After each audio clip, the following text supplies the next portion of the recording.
This is Julie Pavlik of Worldwide ERC, and thanks to everybody for standing by. Welcome to today's Worldwide ERC Learning Zone entitled, Who is Relocating Your Employees? How to Build a Better Supply Chain. I'd like to take this opportunity to thank today's sponsors, CapRelo. Before we begin, please take a moment to review Worldwide ERC's webinar disclaimer. Review some housekeeping information. If you're experiencing technical difficulties joining this WebEx session today, please dial 866-779-3239. Email questions may be sent to support@webex.com. Our today is being offered through a broadcast audio stream. During the presentation, all participants will be in a listen-only mode. If you have a question during the presentation, you may submit online. To submit questions, use the Q&A tab located in the lower right-hand portion of your screen. Simply click on the tab, type your question to the dialog box at the bottom of the screen, and click the send button. Please note all written questions selected during this webinar will be answered publicly. Today is eligible for 1 CRP and 1 GMS credit. If you hold CRP and or GMS designations and would like to receive credit for this Learning Zone webinar, you must utilize the recertification credit form, which is available on Worldwide ERC's website in the Certified Relocation Professional section under Education and Training. So be on the lookout. You will be receiving an email later this afternoon that contains a short evaluation as well as a link to today's presentation. It's a pleasure to introduce today's presenters. Chris is the Director of Global Supply Chain at CapRelo. His role spans all aspects of CapRelo's global supplier network. He is responsible for managing supplier relationships that meet with their client business and relocation goals. Chris develops and maintains supplier relationships and maximizes value for clients by improving efficiencies and finding savings at every level of the supply chain. Chris has managed supply networks in a number of multi-billion-dollar industries, including hospitality, food and beverage, and textiles. He is a field negotiator and relationship manager, and he holds a degree in business administration from Salisbury University in Maryland. Brian GMS is Vice President of Sales and Business Development at CapRelo. He leads CapRelo's business development efforts, including sales, product development, and representing the company within industry groups. In management role, Brian is focused on creating personalized programs that make relocation easy across the entire process for clients, for transferring employees, and for procurement managers. Having worked with well-known enterprises such as Kaiser Permanente, Sirius XM Satellite Radio, and Circuit City, Brian focused on results driven. He has a degree in business management and marketing from Keene State College in New Hampshire. Thanks for joining us, and I'm now going to turn the program over to Brian, who will start things off. Thank you very much, and we hope everybody had a great Labor Day weekend, and welcome to the fall. Well, the purpose of supply chain management is to establish, certify, select, and monitor all aspects of the supplier's capabilities. Whether you manage to network yourself or using a relocation management company, you need to understand the following components. First, relocation needs, and that really determines what your supply chain requirements are. How to reach and qualify potential suppliers, identifying the standards for selecting the suppliers, and identifying benchmarks for managing supplier performance.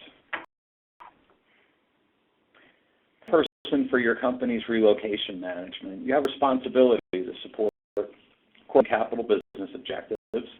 As we are not a mover, or an agent, or a manager, or a lawyer, or an accountant, or a foreign language teacher, let's face it, you're busy enough. You're worrying how to sell a house, or coordinate a move, or making inaccurate invoices, or even shopping for temporary corporate housing.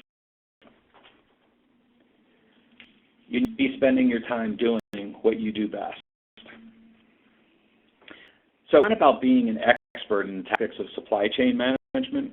It's about being an expert in preventing relocation pitfalls that can impact your business drivers, or more importantly, issues that impact your transferees and their families. Your role is to ensure rigorous supply chain standards. I'll use Chris Owens. Chris? Thanks, Ron. I appreciate it. So, what happens if things don't go as planned?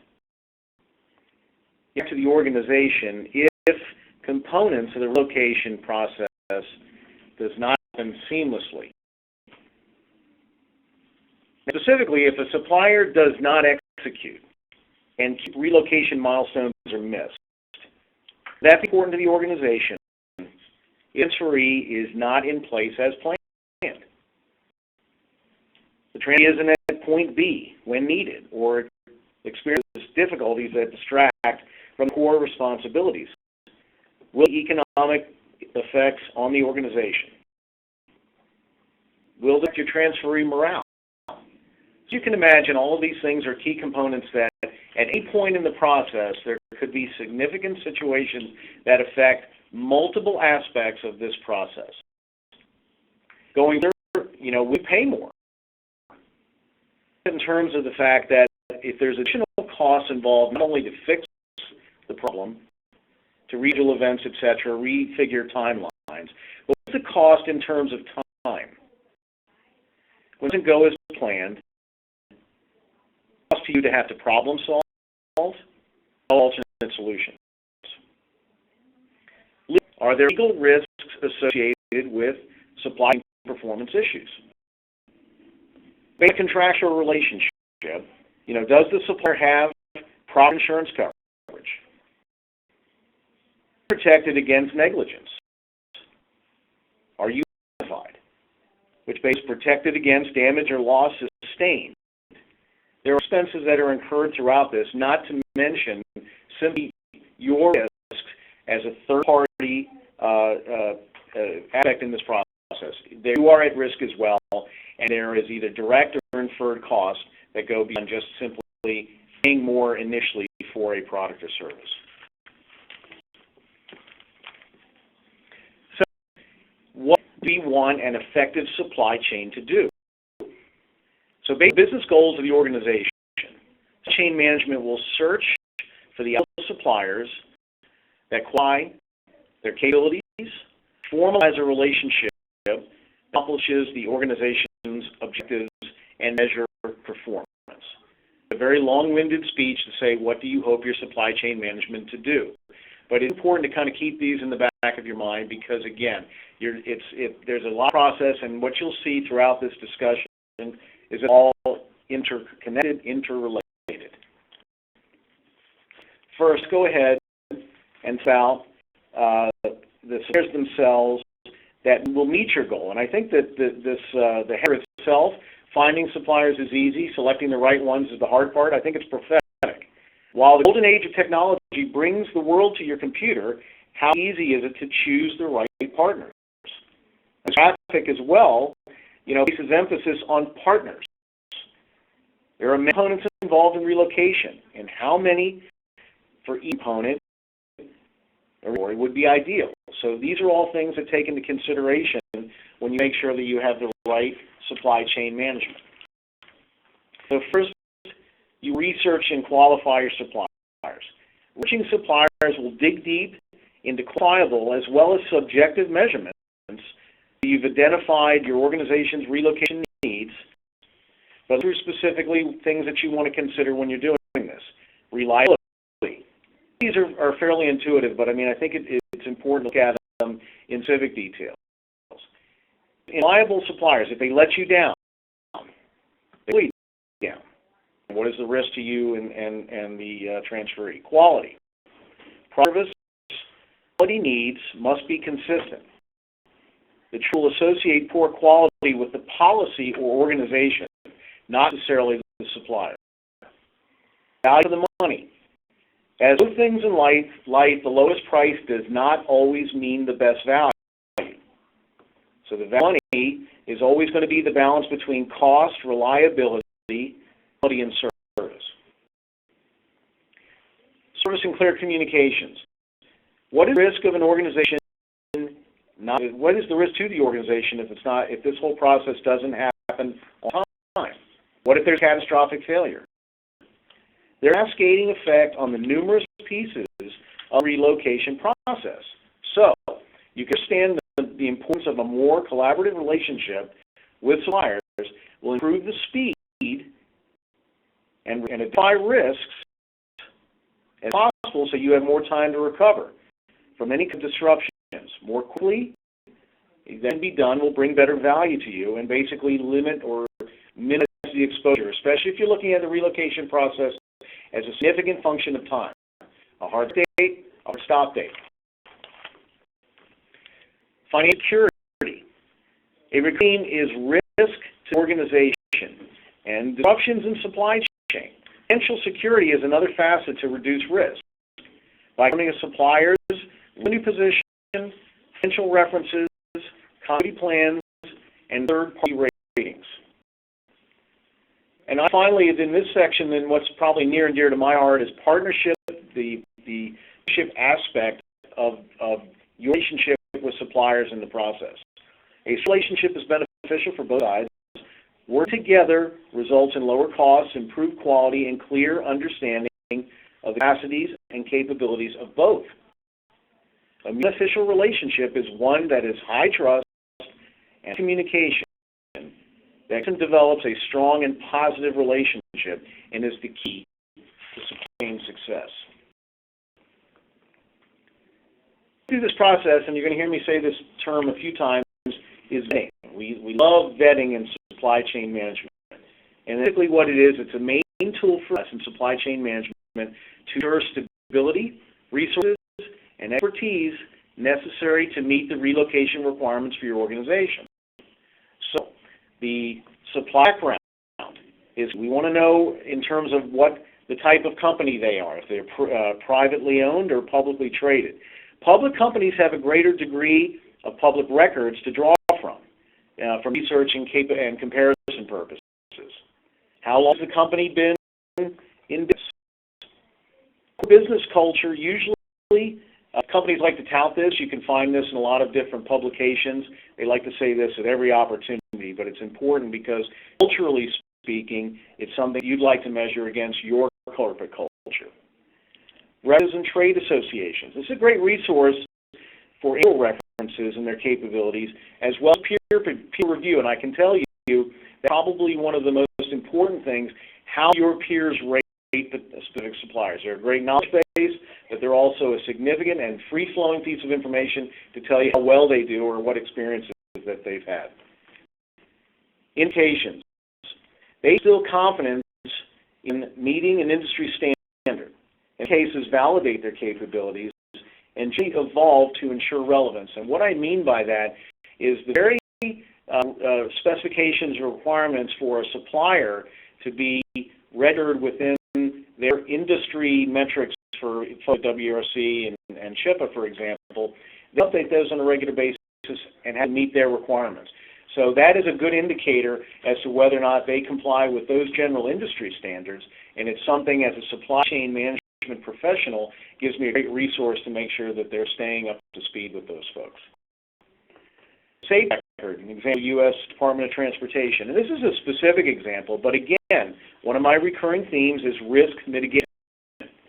If a key component of a transferee going from point A to point B is moving, any component of moving is the importance of their belongings. And that is a mission-critical component of relocation. One I might look at as an example is in DOT. It kind of tells them what their accident records are. Or if a company specializes more in younger drivers versus more mature drivers. That record might be a component, albeit anecdotal, for you to choose or compare company A versus company B. So suppliers allow you to know the suppliers you want to do business with and reduce your vulnerability. Vetting continues from a financial review of potential suppliers, and a lot of great resources that are readily available for you, like your Dun & Bradstreet reports, and it provides a credit history and supplier operating performance. It's a great place to look at just from general financial performance that is publicly available, and it's a great starting point. And federal corporate filings. This is looking at things to say if they file bankruptcy, for example, and understanding from an analytical data standpoint their scope and scale. MERS, again, another great resource that shows financial data for publicly listed companies. It's a great resource. Trees, this is basically, you talk about information from a peer review standpoint and other industry-specific metrics, and insurance coverage. A lot of this information, believe it or not, you can actually pull from your suppliers. The suppliers understand what is necessary to be a part of your programs. They only want to put their best foot forward as much as they can. So obviously their strength and what's confidence to the person that makes these purchasing decisions, that kind of stuff is very important, and they'll be agreeable in sharing that information with you.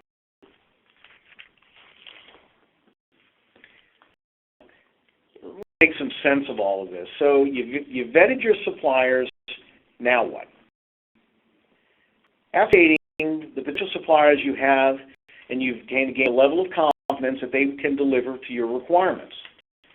Next, you will spot the potential suppliers, so that basically you can do a side-by-side comparison of the open scale. Also start discussions around price components and other deal points that will offer additional comparisons based on the supplier's value proposition. At this point, key stakeholder review and formal award can take place. And based on supplier category, multiple awarded suppliers may be necessary. So this part is actually critical, and especially to get complete buy-in from your organization. The business terms, they're finalized, memorialized in a contract and agreement, and can actually have very specific details that tie directly to service components in terms of statements of work and service level agreements.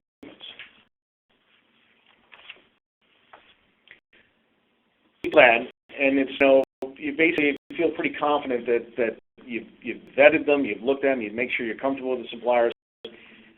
Is the deal price alone, or are the components and service deliverables really necessary for the ultimate success of the program?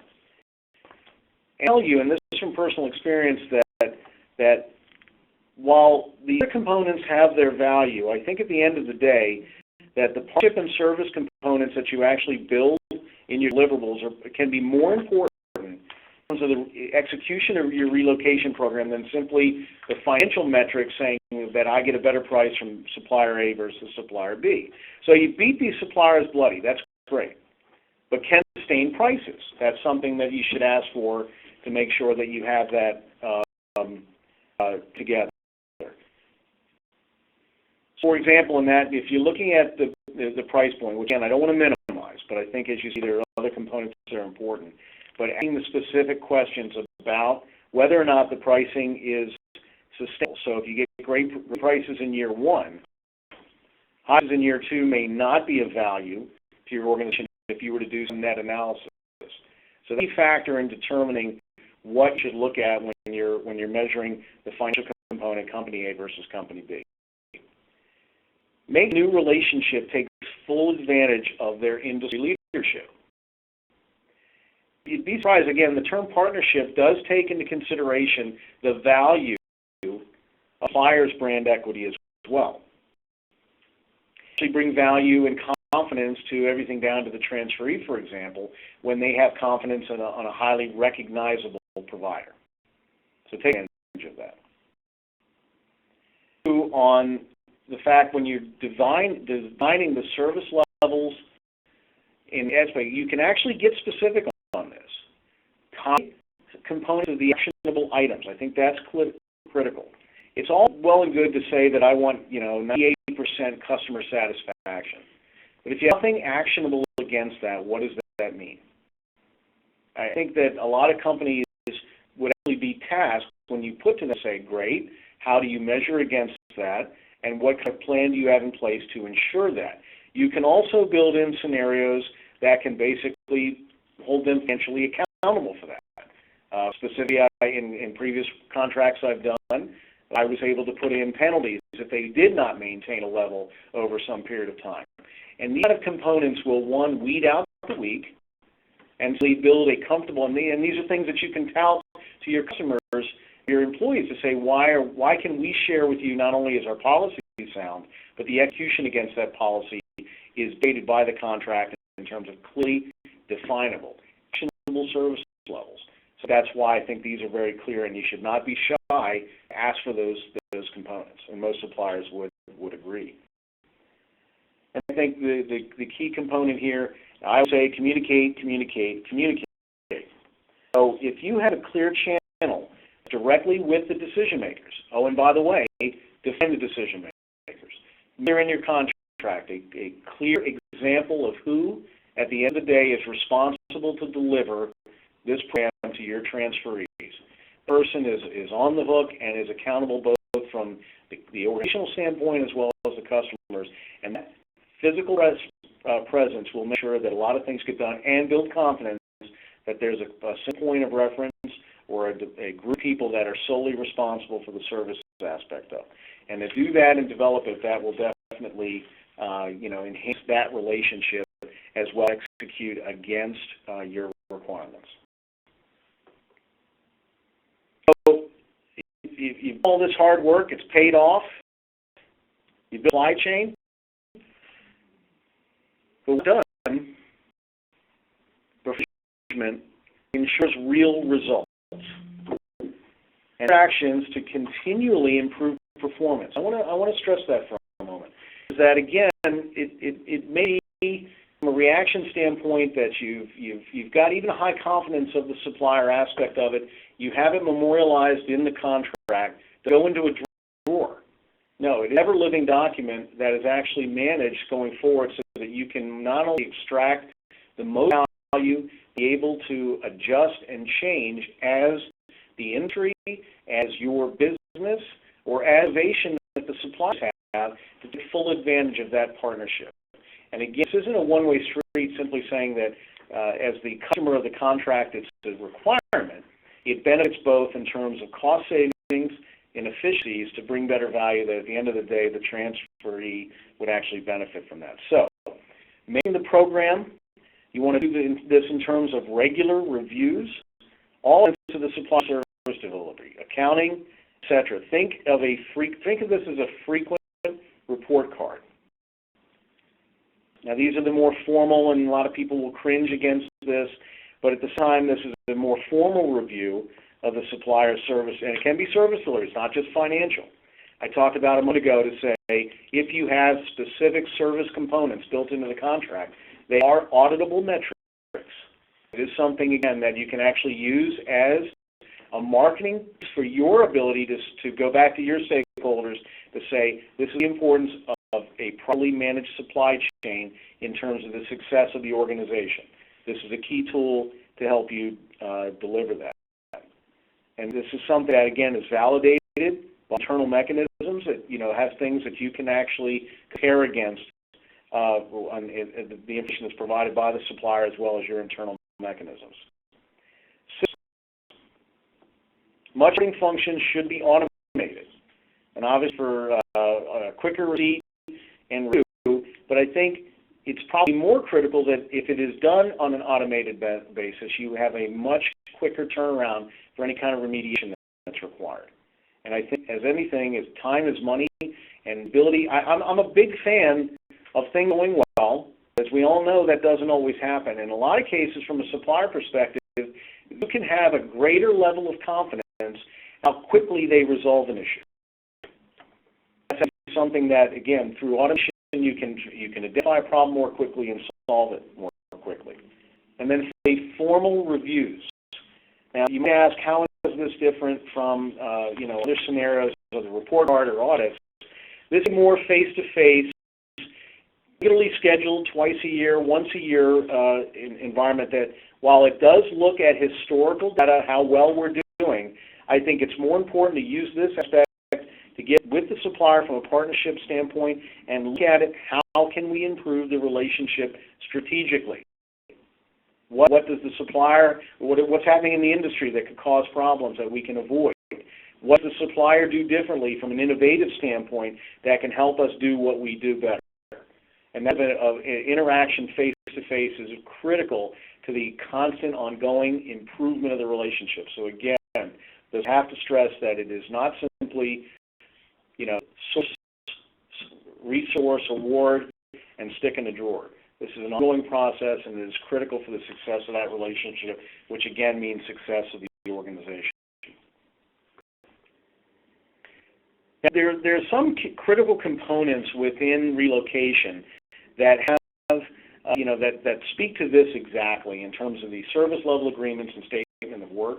These applications on the thing, and you can go ahead and click through these if you want. We'll talk about the specific examples of key components in real estate that, talk about the value of the final sales price to the broker's opinion, transferring employee satisfaction metrics, and listing date to contract pending date or close date. Now, there's a lot of information in that, but at the same time, these scenarios are very clearly defined.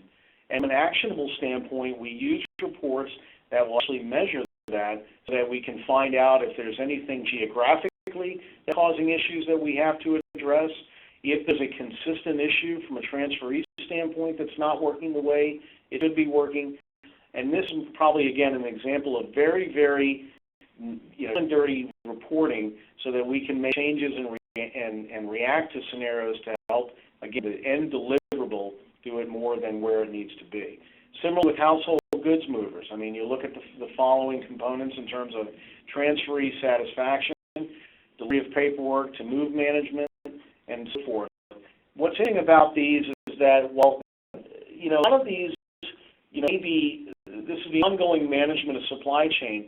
This kind of information is actually critical to the organization so that they can understand. I mean, imagine the value to you as a critical component of the move. That satisfaction through your program is at some level, a high level. That has value to you. That can be communicated to your employee base so that it could increase their confidence to want to make a move. The reasons are that are actually impactful to what you want to have happen as a part of the relocation.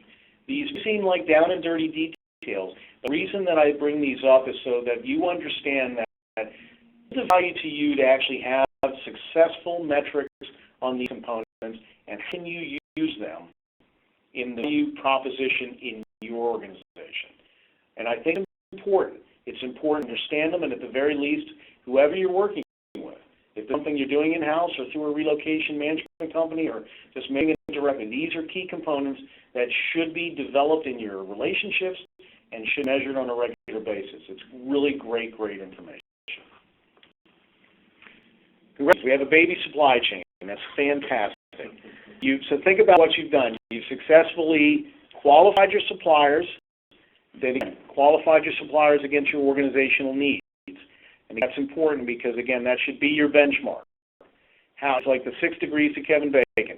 How do the supply chain metrics are against what I'm hoping to deliver through my organizational relocation policy? And if it doesn't meet that criteria, then you understand the needs or have the supplier manage back towards that, because that's key.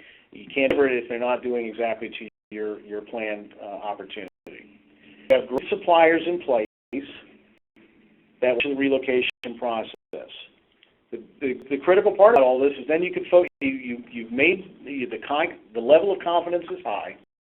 You know these guys are going to do. You have service metrics in place to make sure they do what you do, and regularly managed meetings to review performance. Actually do the 14,000 other things you have to do every day. So regardless of doing this in-house or pursuing relocation, these supply chain management attributes will ensure your performance standards, again, meet organizational goals, and then also, again, and this is something that on occasion is lost in the shuffle, is the experience of transferee. This is all critical to these parts because at the end of the day, if they're not happy, they're calling you. If they're happy, we're not able to deliver against something. And all the success metrics that take place within the process itself have to happen. If it doesn't happen at ground zero, it's going to fail back up the chain. Don't forget, the best way to ensure supplier performance, again, for organization's goals, understand your needs.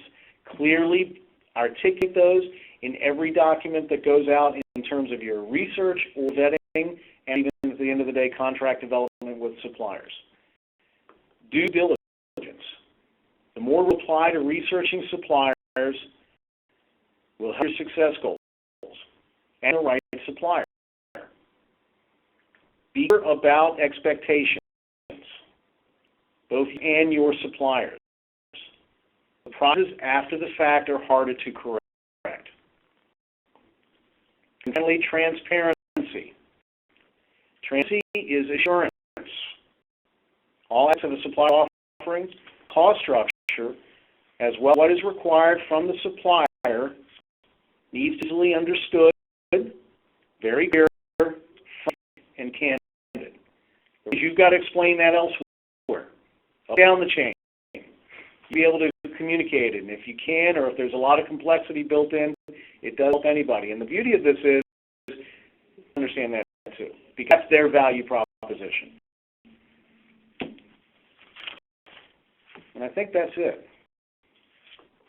Yes, it is. So the questions, we can go ahead and answer them as a team here.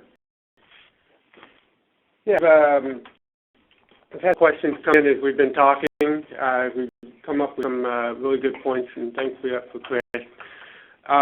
One of the first questions that came in, which I thought was kind of interesting early on, Chris, in your presentation, was, finding suppliers. Do you just go on, or how do you find a good set of suppliers to do the kind of stuff you need in relocation? Well, the question is that, I mentioned earlier that, the technology is great. Before, I saw that was interesting to me. In these, Google was this picture of encyclopedias. It's basically at a touch of a button you can find all this stuff. So it's a great resource, but we should be careful with that, because it's not, while you can throw a big net around that, and it's great, you can get a lot more done in a shorter period of time. But other things that I've said in bits and pieces through this is that trade publications are a good resource. Obviously, through trade associations, there's a lot of information, good, bad, or indifferent, that you can pull from those folks. This one is critical to me. Peers and other organizations. In a cases, these avenues, if you work that way, will bypass the chaff and focus on suppliers that lead in their specific product or service categories. I think at the other term, you can look at the resources to get anecdotal information. I think anecdotal information, in a lot of cases, may have a greater weight, because there are people that lived it or near and dear to their heart. And at that time, you can use a lot of the other more formal aspects to get the scope and scale for your overall review. Okay, great. We have another question that came in online. So the question is, how do you research the financial security of suppliers in other countries, other than the U.S., I would assume? Well, there's, in a lot of cases, there are the same financial metrics that are used from a company where they've originated. You have aspects, and most are global organizations. You can still use the same financial analysis that you do, or that you use in the U.S., for example, or North America through B and places, scenarios where you can pull the financial data. In terms of their physical scope and scale, that's probably information to actually reference international trade associations and try to pull detail from them specifically. And that would be done on a case-by-case basis, but I'm not 100% familiar with the financial reviews in other countries. And you can also look at their annual reports, as they should break that down by country they work in. Another questions come in that we had. You mentioned a couple times, Chris, about cost versus value. So how do you determine what the good value for the money, the cost of suppliers? Well, again, there's subjective analysis around that, and I think that while it's hard to put a dollar or cents around it. I think each individual person can determine, you don't have to do something. You don't have to manage individual supplier, in terms of following up all the way through implementation, marketing, and actually deliverables. What is that value worth to you? And I think at the same time, if you're putting just for a specific example, I'm doing, examples with company comparison. In a lot of cases, the companies themselves know what their competitive set is pricing their product or service at. They want to be competitive in the market, as well as in any formal RFP process, they're going to put their best foot forward. So, and that's okay. In cases, to be perfectly honest with you, if I see somebody that's significantly less, I might question that, because it gets back to my sustainable comment, whether they could sustain that price. Therefore, using subjective measurements you can do it as a simple 1 to 10 scorecard. You can actually say, okay, if all things are equal, but based on numbers of years in business, how many countries they serve, the amount of dedicated representation that they're putting towards this initiative, and other service components, if one is significantly different than the other, then that may sway you in the direction of one company versus another. Again, while it's hard for me to say, and I don't think I could give you a percentage difference on what the value of that is, and you weighting exercises, and I've done that, and that's something that the stakeholders can have some input. What is the percentage importance of, dedicated representatives as a part of this program? And that's okay. You can put it as a high or low low, it doesn't matter. And that will give you enough information to do a comparison that doesn't solely weight itself on the dollars and cents. I don't know if I answered that question. Thanks. Another question then is, just goes back to financial security and that is what clues in a DMB report or really any financial information should you be looking for to show stability? Well, a DMB is basically what it's going to do for you. It's going to break down a company's financial history, so operating information, financials that can be used doing comparisons by companies or sectors, as well as the direct how they pay on their bills. And that's not the be-all, end-all. It'll give you from a risk mitigation or a confidence standpoint, that help you, make some decisions about where to come in. Generally, credit reports, if you're just trying to determine whether they can manage your business. So the key point I take out of using a DMB is their overall scope and scale. What is their annual volume? Because you should make a determination, does my business equates to some value? What percentage of the company's, would that be of the company's volume? And a significantly high number, you might want to question whether or not it makes sense to put all your eggs in that basket. Because, while that work to your value, at the same time, you might want to be careful of that. And it's just, again, another indicator of where you want to be and making sure a company from publicly financial standards to let you know where they stand, both in terms of volume, scope, and scale, how long in business, and whether they pay their bills on time. Just as a follow-up, does bankruptcy or previous bankruptcies have any role in that, and is that something you should be concerned about? Noted, I don't think it's a death knell. It really depends on how long after their bankruptcy, what kind of bankruptcy protection, and two, how long have they been relevant and liable at that bankruptcy declaration. I don't think, I would be hesitant to necessarily, but if you have two companies that are very similar in all aspects and you have a slight lack of confidence because of that, then that's okay. That's the decision making. But that's saying one of the things, it's okay to have a gut check on a lot of this stuff. All of these things throughout financial analysis, as well as pull information from all different aspects, is just to give your gut confidence as to what the supplier be able to manage your program. Another question, and we've been talking a lot about supply chains and managing them. This question is, RMC, my relocation management company, already has a supply chain. I take the time to review all of the suppliers that they use, or, that's a lot of time. How do we do that? I think that could be answered to say, spend the appropriate amount of time on what we determine is your mission critical categories.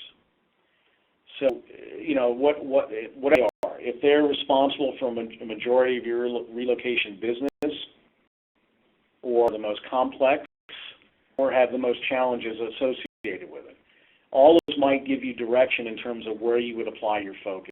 I think that, those that have the greater impact in a relatively short period of time would probably have a higher priority.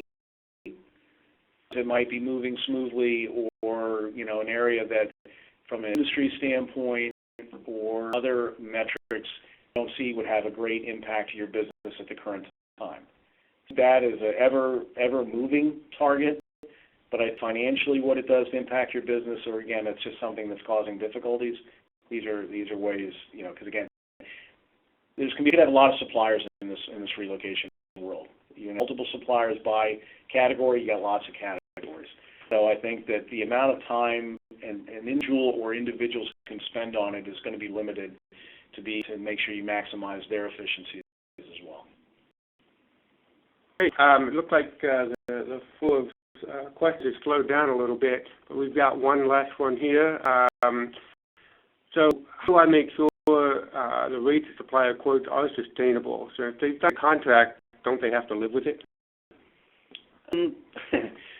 That's an interesting question.